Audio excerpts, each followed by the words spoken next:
মুসা আলাইহিস সালাম অনেক চালাক নবী। উনি বললেন, আল্লাহ, আমার হাতের নিচে যদি গরুর 2000 পশম থাকে, তার মানে 2000 বছর হায়াত বাড়িয়ে দিলেন, কিন্তু এক্সট্রা হায়াত যখন শেষ হয়ে যাবে এরপরে কি হবে? আগে ওইটা বলেন। আল্লাহ বললেন সুম্মাল মাউত, তারপরে তো মুসা মরতেই হবে, আসতেই হবে। সাইয়েদনা মুসা আলাইহিস সালাম বললেন, ফাল আনা, তাহলে আর দেরির দরকার নাই, এখনই আমি আপনার কাছে চলে যেতে চাই। মালাকুল মাউত মুসা আলাইহিস সালামের রূহ নিয়ে উড়াল দিলেন। সুবহানাল্লাহ। বুঝতে পারছে?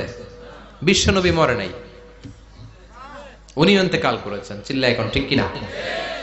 ইন্তেকালের আগে বিশ্বনবী প্রচন্ড অসুস্থ হলেন। মা আয়েশারে ডেকে বললেন, আয়েশা, মনে হয় আমি বাঁচবো না।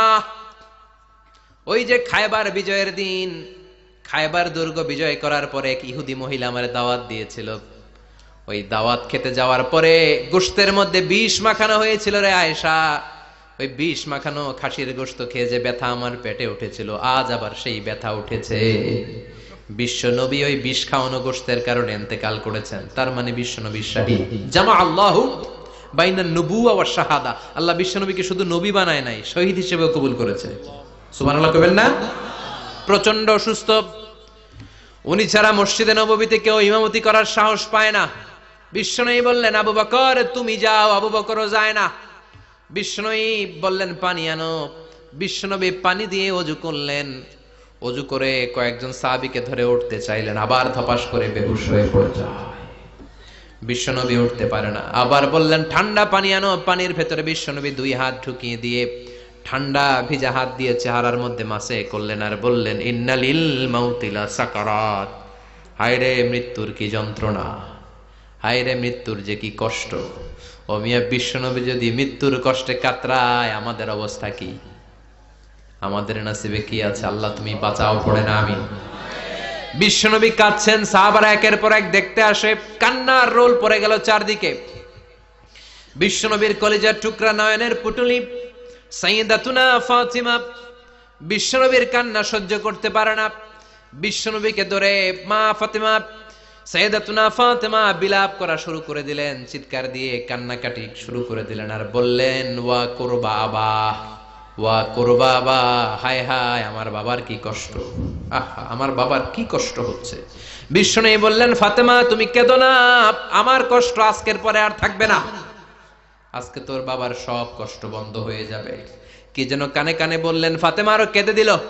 আবার কানে কানে কি যেন বললেন, ফাতেমা হেসে দিল। বিশ্বনবীর ইন্তেকালের অনেক পর মা আয়েশার কাছে ফাতেমা বললেন, আমি যখন প্রথমে কেঁদেছিলাম, আব্বা বলেছিল আমি আর বাঁচব না রে ফাতেমা। আবার কানে কানে একটা কথা বলার পরে হেসেছিলাম, আব্বা বলেছিল আমার পরে আমার পরিবার বর্গের মধ্য থেকে সর্বপ্রথম তোমার সাথে আমার দেখা হয়ে যাবে রে ফাতেমা। অল্প কয়েক মাসের ব্যবধানে সাইয়্যিদাতুনা ফাতেমা উনিও ইন্তেকাল করলেন। বিশ্বনবী শোয়া থেকে উঠতে পারে না। এক সাহাবীকে দেখলেন মেসওয়াক করছে। বিশ্বনবী মেসওয়াকের দিকে তাকিয়ে রইলেন। বিশ্বনবীর নিথর দেহটা পড়ে আছে। আয়েশারা যে বলবে, আয়েশা মেসওয়াক দাও, বলতে পারে না। মা আয়েশা বুঝতে পেরে মেসওয়াক আনলেন, বিশ্বনবীকে মেসওয়াক করিয়ে দিলেন।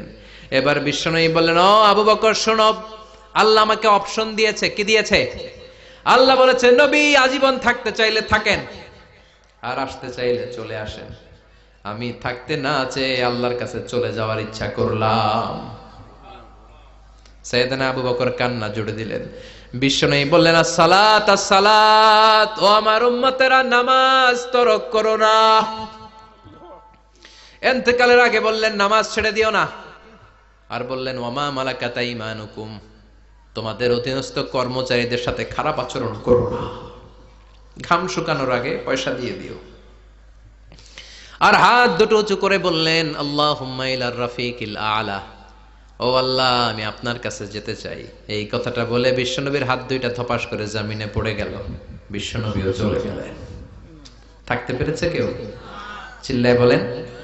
এজন্য আমরা আল্লাহর কাছে ঈমানি মৃত্যু চাই। কি মৃত্যু? আমরা উত্তম মৃত্যু চাই। চিল্লায় বলেন, কি মৃত্যু? এজন্য মরণের আগে ঈমান নিয়ে মরার দরকার আছে না নাই?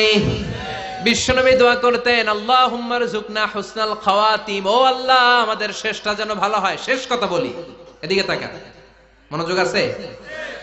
বলতেন, আল্লাহুম্মা রযুকনা হুসনাল খাওয়াতিম, ও আল্লাহ আপনি আমাদেরকে ঈমানের মৃত্যু দেন, আমাদের শেষটা ভালো করেন। কারণ সব ভালো তার শেষ ভালো। জানেন না এটা আপনারা? সব ভালো তার শেষ ভালো। আজীবন ইসলামের পক্ষে, আজীবন নামাজি মুত্তাকি, মরার আগে কাফের হয়ে মরে, এরকম আছে না নাই? মরার আগে শাহবাগের মঞ্চে উঠে ভাষণ দেয়, ভাইয়েরা আমার, আছে না নাই? আবার আজীবন কাফের, ইসলামের বিরোধী, ইন্তেকালের আগে কালিমা পড়ে সব মাফ করায়, আছে না নাই? বিশ্বনবীর শ্বশুর আবু সুফিয়ান, নাম শুনছেন? বদরের যুদ্ধে বিশ্বনবীর বিরুদ্ধে, মক্কায় বিশ্বনবীরে ঘুমাতে দেয় নাই, উহুদের যুদ্ধে বিশ্বনবীর সাথে ফাইট, খন্দকের যুদ্ধে বিশ্বনবীর সাথে মারামারি,